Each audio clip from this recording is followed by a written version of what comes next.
وَإِذِ اعْتَزَلْتُمُوهُمْ وَمَا يَعْبُدُونَ إِلَّا اللَّهَ فَأْوُوا إِلَى الْكَهْفِ يَنشُرْ لَكُمْ رَبُّكُم مِّن رَحْمَتِهِ وَيُهَيِّئْ لَكُم مِّنْ أَمْرِكُم মিরফাকা।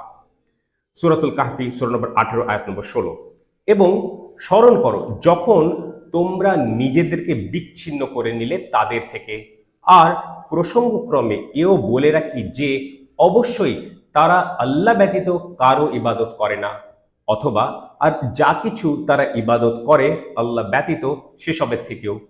তারপর ঐশ্বরিক অনুপ্রেরণার মাধ্যমে তাদের মধ্যে একজন পরামর্শ দিল, চলো আশ্রয় নেওয়ার উদ্দেশ্যে গুহার দিকে যাওয়া যাক।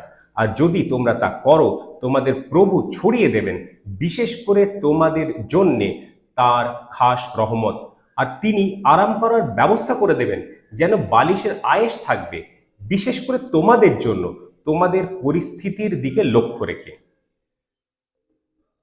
সূরাতুল কাহফি সূরা নম্বর 18 আয়াত নম্বর 16। এই আয়াতটা এত জটিল যে কি বলবো। যতটা জটিল ভাবছেন তার থেকে অনেক মাত্রায় বেশি জটিল এই আয়াত। আমরা পড়ব এই আয়াতটি।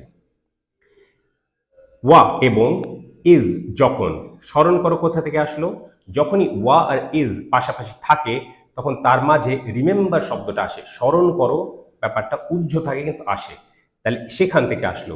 এবং স্মরণ করো যখন ইকতেজালতুমুহুম, তোমরা নিজেদেরকে বিচ্ছিন্ন করে নিলে তাদের থেকে। কোথায় পেলাম? ইকতেজালা থেকে ইকতেজালতুম, আর ইকতেজালতুমুহুম।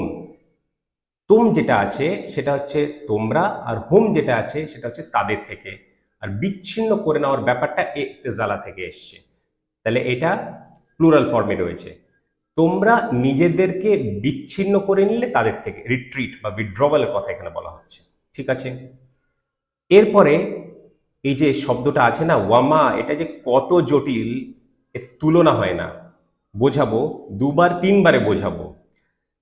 এটার দুটো অর্থ হতে পারে, এবং মজার ব্যাপার দেখুন দুটো অর্থ বিপরীত কিন্তু দুটো একই সঙ্গে সঠিক। এ আবার কি বলছি আমি, এরকম কথা তো শোনা যায় না। দেখুন আল্লাহ সুবহানাহু ওয়া তাআলা কি বলছেন, দেখুন আপনারা। প্রথম মানে, যার মানে হচ্ছে মা, আমরা জানি একটা অর্থ হচ্ছে না, তাহলে সেই অর্থটা আমি মনে করি প্রাইমারি, প্রাথমিক অর্থ। সেই অর্থ দিয়ে আমরা এই অংশটা অনুবাদ করব। ওয়া মানে এবং বা আর, মা মানে হচ্ছে না, ইয়া বুদু না, দে ওয়ার্শিপ, তারা ইবাদত করে, আর মা যেহেতু আছে তারা ইবাদত করে না, ইল্লা আল্লাহ, ইল্লাল্লাহ, আল্লাহ ব্যতীত। তাহলে এই কথাটা কোথা থেকে আসলো? আর প্রসঙ্গক্রমে এও বলে রাখি যে অবশ্যই, আচ্ছা অবশ্যইটা তো আসলো যে মা যেহেতু একটা কি বলে জোরালো নেগেশন, নেগেশন তো ঠিকই কিন্তু জোরালো নেগেশন হচ্ছে মা, তাহলে অবশ্যটা আসলো। আর আল্লাহ ব্যতীত কারো, এনিওয়ান, এইটা বুঝে নিতে হবে। এটা আল্লাহ ব্যতীত ইবাদত করে না মানে কি, আল্লাহ ব্যতীত কারো ইবাদত করে না, এটাও বুঝে নিলাম। নাহলে তাহলে এই যে প্রসঙ্গক্রমে এও বলে রাখি যে এটা আসলো কোথা থেকে। ভেবে দেখুন সেন্টেন্সে হচ্ছে এটা কি, সেন্টেন্সে একটা বর্ণনা চলছে। কিসের বর্ণনা? আসহাবুল কাহফের, আসহাবুল কাহফ মানে সেই গুহাবাসীদের বর্ণনা চলছে, গুহাবাসীদের বর্ণনা চলছে। তো এখানে বর্ণনা একের পর এক আয়াতে আমরা পড়ছি। কোথা থেকে পড়ছি? 13 নম্বর আয়াত থেকে পড়ছি, 13, 14, এটা মানে 13, 14, 15 আমরা তিনটে আয়াত পড়ে ফেলেছি, 16 এটা 4 নম্বর আয়াত। কারণ 9, 10 আমরা আগে বুঝিয়েছি, 11 বার আগে বুঝিয়েছি, ওটা ইন্ট্রোডাকশন আর মানে প্রি ইন্ট্রোডাকশন, ইন্ট্রোডাকশন, উপভূমিকা, ভূমিকা। ওই যা কিছু ওখানে 4টে আয়াত বলা আছে সবগুলোই কম বেশি আবার পুরো স্টোরির মধ্যে আসবে। এখানেই দেখে নেবো সেটা, আগে বলেছিলাম কি না, তো এখানেই দেখে নেবো সেটা। এটা 16 নম্বর আয়াত। তাহলে 13 থেকে যে বর্ণনাটা চলছে 13, 14, 15, আজকে আমরা 16 নম্বর আয়াতটা পড়ছি। এখানে হঠাৎ করে উনাদের কথা মানে যুবকদের কথা বলতে বলতে হঠাৎ করে আল্লাহ সুবহানাহু ওয়া তাআলা কি বললেন? তাদের ব্যাপারে একটা কমেন্ট করলেন, একটা কমেন্ট করলেন। কি কমেন্ট করলেন সেটা এই কমেন্টটা করলেন। আর প্রসঙ্গক্রমে এও বলে রাখি যে তাহলে যেহেতু কমেন্ট করছেন, যেহেতু কোরআন মাজিদ হচ্ছে কালামুল্লাহ, কিতাব তো ঠিকই, লেখা তো আছে ঠিকই কথা, কিন্তু এটা হচ্ছে কালামুল্লাহ। কালামুল্লাহ হলে কি হয়, যখন আমরা কোনো কথা বলি, কোনো স্পিচ দিই, তখন first person, second person, third person, যখন যেরকম বোঝানোর প্রয়োজন পড়ে সেরকম ভাবে আমরা স্পিচ দিই। তো ওই যে বর্ণনাটা বিরত রেখে আল্লাহ সুবহানাহু ওয়া তাআলা হঠাৎ করে এই কথাটা বললেন, উনাদের ব্যাপারে, এটা বর্ণনা উনাদের ব্যাপারে একটা বিশেষ কথা বললেন। আর প্রসঙ্গক্রমে এও বলে রাখি যে অবশ্যই তারা আল্লাহ ব্যতীত কারো ইবাদত করতো না, করে না। এটা তো উনাদের ব্যাপারে কোনো বর্ণনাই, ওটা উনাদের ব্যাপারে কোনো কথা। আর এটা দেখুন প্রথমে পাস্ট টেন্সে আছে, এটা আবার প্রেজেন্ট টেন্সে, তাহলে সেন্টেন্সের মিলও খাচ্ছে না। তাহলে পাস্ট টেন্সে একটা ঘটনা চলে আসছে, এখানে প্রেজেন্ট টেন্স বলার মানে কি, এটা সত্য কথা, এটা পার্মানেন্ট সত্য কথা। এটা আল্লাহ বলছেন, আমাদেরকে জানাচ্ছেন একটা চিরসত্য কথা তাদের ব্যাপারে। আর প্রসঙ্গক্রমে এও বলে রাখি যে অবশ্যই তারা আল্লাহ ব্যতীত কারো ইবাদত করে না। হলো। এরপরে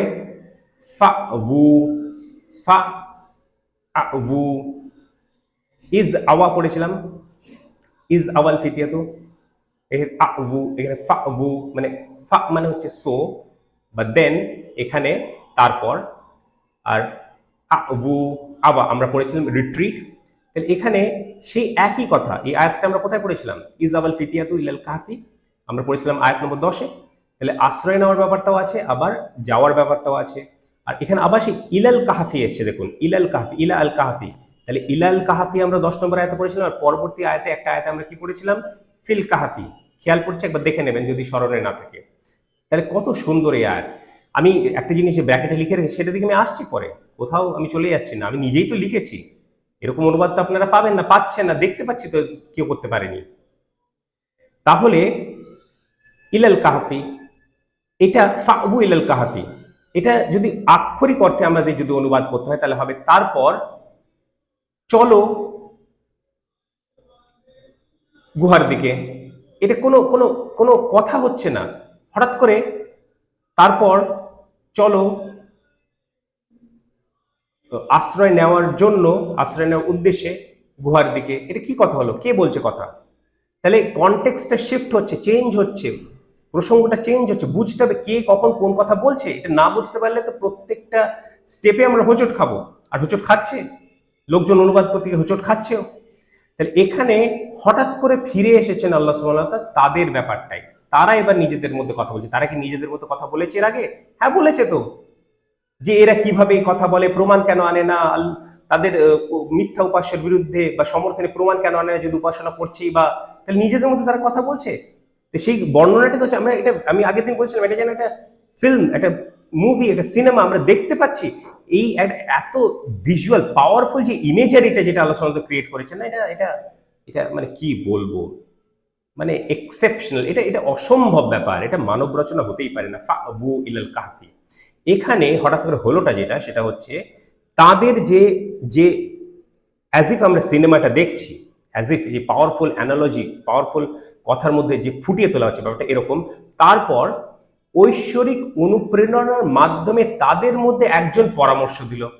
এবার বোঝা যাচ্ছে, তখন তারা কি বললো? চলো চলো আশ্রয় নেওয়ার উদ্দেশ্যে গুহার দিকে যাওয়া যায়। এবার কথাটা মিল হলো, এবার কথাটা মিল হলো।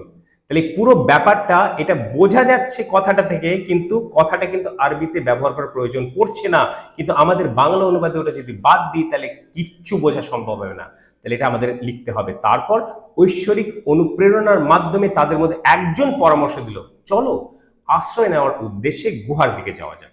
ফাউ ইলাল কাহফি ইয়ানশুর, বাবা কি কঠিন, কি জটিল এই শব্দের ব্যবহার। ইয়ানশুরু শব্দটা থাকার কথা, ইয়ানশুর কেন? 2 নম্বর আয়াতে এরকম ঘটেছিল, ওখানে একটা কারণ ছিল, এখানে কারণ তো খুঁজে পাচ্ছি না, সেই কারণ তো অন্তত নয়। ইয়ানশুর, ইয়ানশুর মানে ছড়িয়ে দেওয়ার ব্যাপারটা, ছড়িয়ে দেবেন। কি ছড়িয়ে দেবেন সেটা আমরা পড়বো, রহমা, রহমত, ঠিক আছে সেটা আসছি। ইয়ানশুর কেন? কারণ এটা একটা ইফ দেন স্টেটমেন্ট, এটা জবাবুশ শার্ত বলে আরবিক গ্রামারে, জবাবুশ শার্ত। এই একটা শব্দ মানে ইফ, যদি এটা, তাহলে এটা, এত কিছু ইংলিশে বলতে হয়, বাংলায় বলতে হবে, কিন্তু আরবিতে প্রয়োজন পড়ে না। এত কিছু বাদ দিয়ে ইয়ান শুরুটাকে ইয়ান শুরু করে দিলে এই সমস্ত কিছু বোঝা সম্ভব। ইফ দেন মানে ইফ সামথিং দেন, এই পুরো কথাটা ওর মধ্যে চলে এসছে একটা হরফের উজ্জ্বতার কারণে। এটা উটা সরিয়ে নিয়ে সুকুন দিয়ে দিয়েছি, ইয়ান শুরুটাকে ইয়ানশুর করে দিয়েছি, বাড়ায় আমি কমিয়ে দিয়েছি, কমিয়ে দিয়ে মানেটা বাড়িয়ে দিয়েছি। কি সুন্দর মেকানিজম! কিন্তু অ্যারাবিক ল্যাঙ্গুয়েজে মেকানিজম থাকলেই তো হবে না, মেকানিজমটা ব্যবহার তো করতে পারতে হবে। আর এই ব্যবহারটা কারো পক্ষে করা সম্ভব না আল্লাহ ব্যতীত, সম্ভবই নয়, পারেনি কেউ আজ পর্যন্ত। যত ইসলামের ক্রিটিক আছে তারা ভুল বার চেষ্টা করেছে এবং পেয়েছে কোথায় জানেন? হাদিসে পেয়েছে, পূর্ববর্তী ধর্মগ্রন্থে পেয়েছে। তাদের হাদিসের সমতুল্য যে গ্রন্থ আছে সেগুলো পেয়েছে, কোরআন মাজিদ আজ পর্যন্ত পায়নি। আর যত ভণ্ড স্কলার রয়েছে, মুসলিম স্কলার, সিউডো স্কলার, তারাও পারবে না। কিয়ামত অবধি টাইম দিলাম তোমাদেরকে। কোরআন মাজিদে একটাও ভুল নেই। ইয়ানশুর লাকুম। তাহলে এখানে বলাটা কি হচ্ছে? এই পুরো ব্যাপারটা আমাদেরকে বুঝতে হবে। আর যদি তোমরা তা করো, এই পুরো কথাটা থাকছে এর মধ্যে, উজ্জ্ব আছে। কিন্তু কেন আছে? এমনি এমনি বসিয়ে দিলেই হয় না অনুবাদ, এমনি এমনি বসিয়ে দিইনি, ওটা পুরো কনস্ট্রাক্টে ডিপেন্ড করছে। ইয়ানশুর কেন আছে সেটা বুঝতে না পারলে এটা বোঝা সম্ভব নয়, আরবিক গ্রামার না জানলে এটা বোঝা সম্ভব নয়। আর যদি তোমরা তা করো, গুহার দিকে যাওয়া যাক, তাই তো? আর যদি তোমরা তা করো, তোমাদের প্রভু, এইখানটাই রব্বুকুম, ইয়ানশুর লাকুম রব্বুকুম, রব্বুকুম তোমাদের প্রভু ছড়িয়ে দেবেন। ওই ইয়ানশুরের মধ্যে যেটা আছে ছড়িয়ে দেওয়ার ব্যাপারটা, ঠিক আছে? তোমাদের প্রভু ছড়িয়ে দেবেন। এইখানে যেটা বলছি বিশেষ করে তোমাদের জন্য, লাকুম তোমাদের জন্য। তাহলে ইয়ানশুরের পরে রব্বুকুম থাকার কথা, রব্বুটা হচ্ছে সাবজেক্ট, লাকুম আগে এসছে, পরে আসার কথা। তাহলে হেরফেরের কারণে আপনারা জানেন এটা এমফাসিস থাকে, জোর থাকে, তাহলে বিশেষ করে ব্যাপারটা সেখান থেকে আসলো। বিশেষ করে তোমাদের জন্য কি ছড়িয়ে দেবেন? মিন রহমাতিহি, তার খাস রহমত। মিন এখানে মিন জাইদা হিসেবে আমরা ভাবতে পারি। খাস রহমত থেকে ছড়িয়ে দেবেন এটা কোনো কথার মানে হচ্ছে না। মিন জাইদা থেকে এমফাসিসের কারণে আমরা ভাবতে পারি তার খাস রহমত, তার রহমত নয়, তার খাস রহমত। বুঝে গেল? আর যদি তোমরা তা করো, তোমাদের প্রভু ছড়িয়ে দেবেন বিশেষ করে তোমাদের জন্য তার খাস রহমত। ওয়া ইউহাইয়ি লাকুম মিন আমরিকুম মিরফাকান। বা বা বা, কি আয়াত, কি বাক্যাংশ! ওয়া ইউহাইয়ি এর মানে কি? ব্যবস্থা করা, ব্যবস্থা করে দেবেন। আল্লাহ সুবহানাহু ওয়া তাআলা ব্যবস্থা করে দেবেন। কি ব্যবস্থা করে দেবেন? মিরফাকান, মিরফাকান মানে একটা আরাম করার ব্যবস্থা করে দেবেন, ঠিক আছে? বা ইউহাইয়ি তিনি, কারণ আল্লাহ শব্দটা এসে গেছে, বারবার বলার দরকার নেই, রব শব্দটা এসে গেছে এখানে, তিনি দিয়ে প্রোনাউন দিয়ে রেফারেন্স করলে যথেষ্ট। আর ইউহাইয়ের মধ্যে সে প্রোনাউনটা আছেও, হি প্রোনাউনটা। আর তিনি আরাম করার ব্যবস্থা করে দেবেন, ব্যবস্থা করে দেবেন ইউহাইয়ি থেকে, মিরফাকান থেকে আরাম করার ব্যাপারটা এখানে আসছে, ঠিক আছে? তাহলে আর তিনি আরাম করার ব্যবস্থা করে দেবেন। মিরফাক শব্দে আরেকটা ব্যাপার আছে, মজার ব্যাপার। এই যে প্যাটার্নটা মিফআল,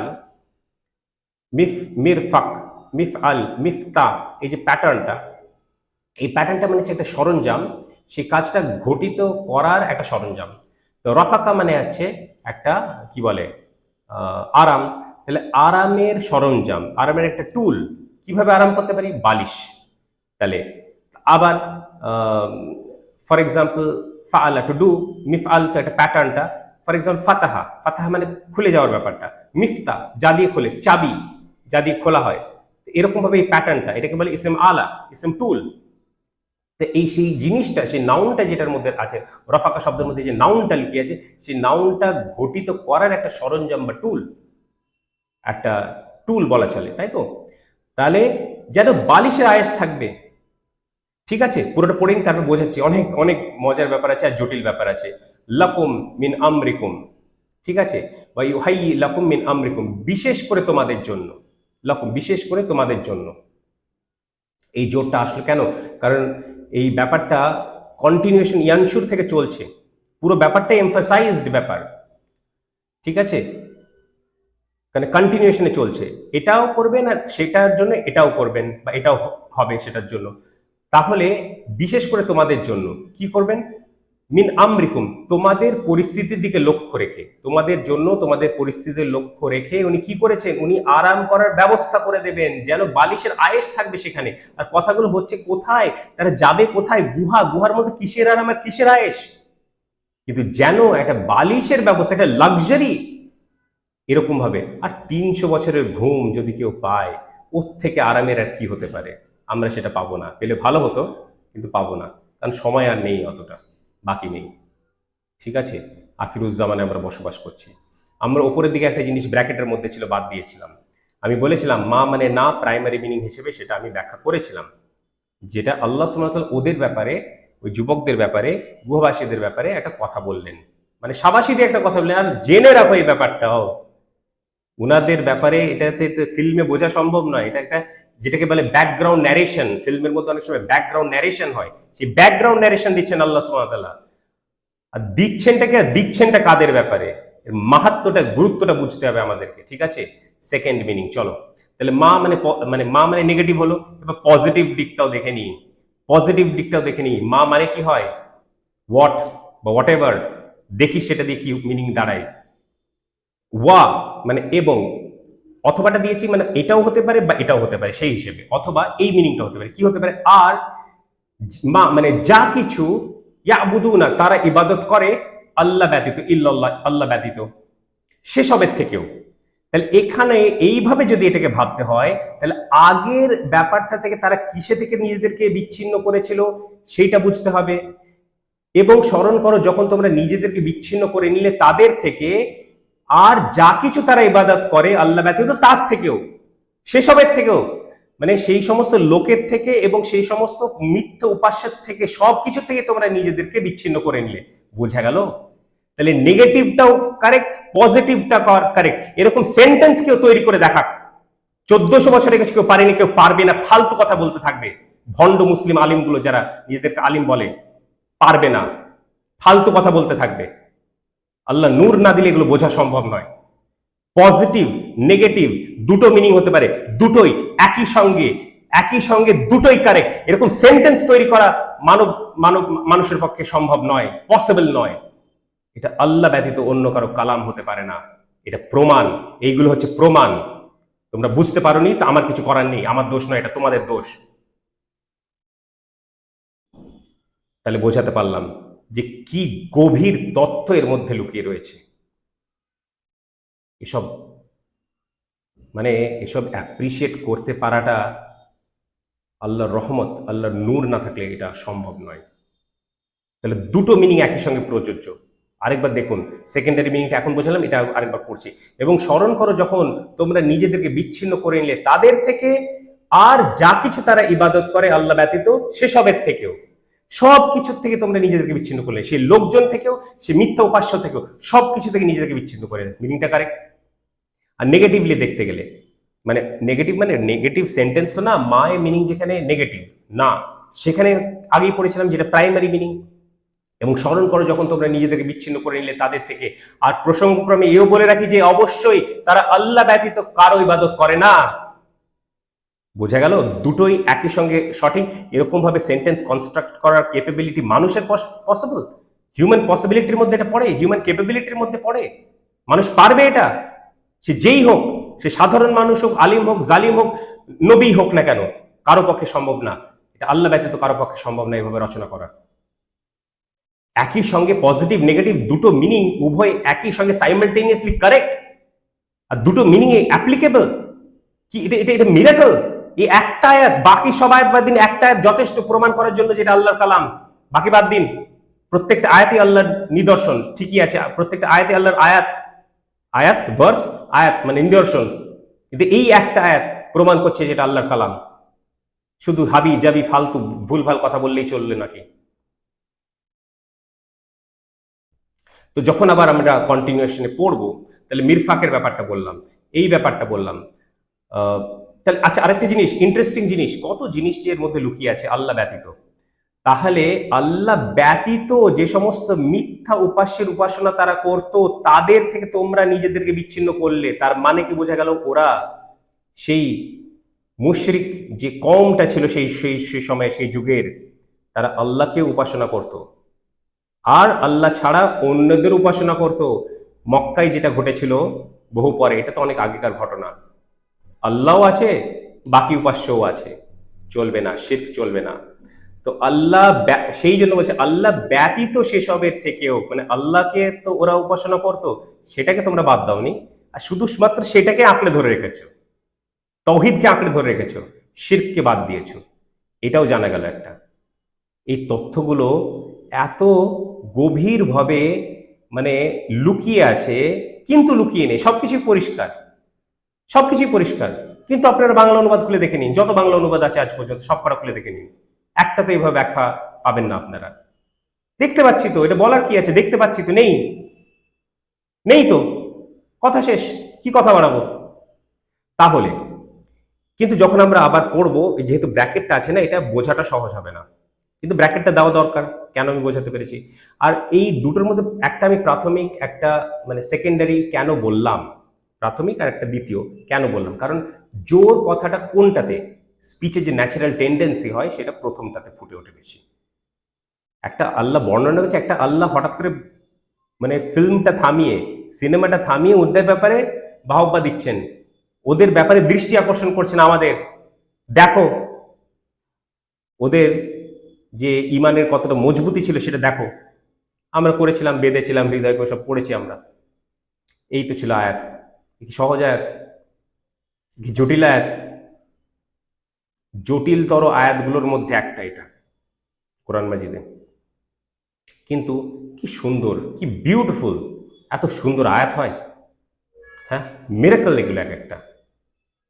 যাই হোক, আমরা প্রথমে আমরা তাজবিদ রুলে পড়েছিলাম, এবার আমরা গ্রামাটিক্যাল রুলে আরবিটা পড়বো এবং তারপরে বাংলা অনুবাদটাও পড়বো।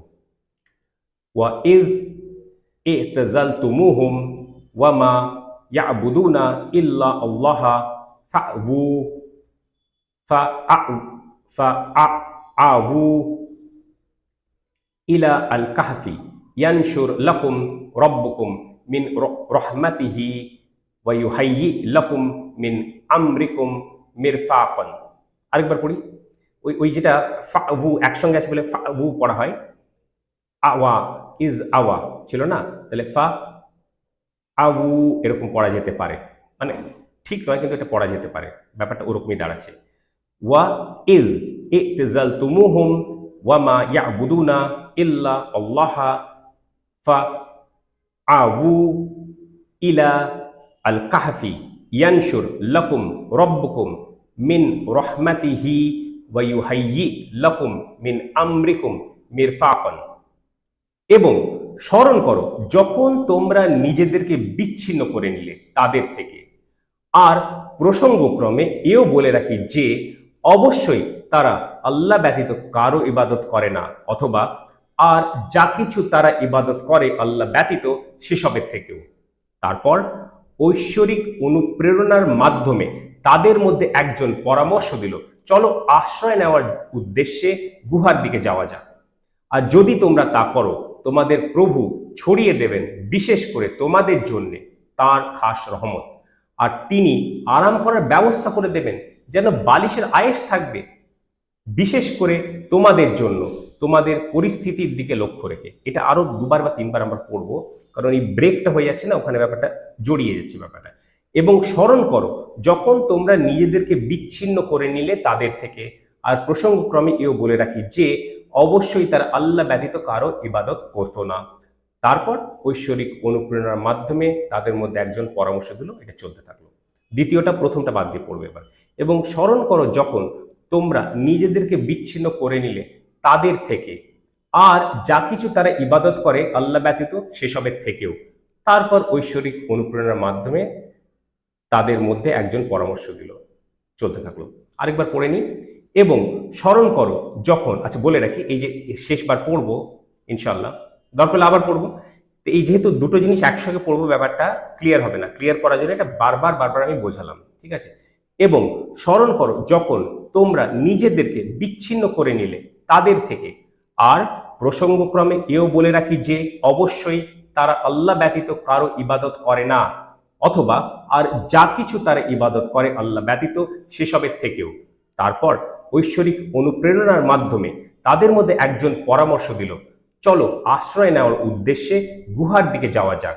আর যদি তোমরা তা করো, তোমাদের প্রভু ছড়িয়ে দেবেন বিশেষ করে তোমাদের জন্য তার খাস রহমত, আর তিনি আরাম করার ব্যবস্থা করে দেবেন যেন বালিশের আয়েশ থাকবে, বিশেষ করে তোমাদের জন্য তোমাদের পরিস্থিতির দিকে লক্ষ্য রেখে।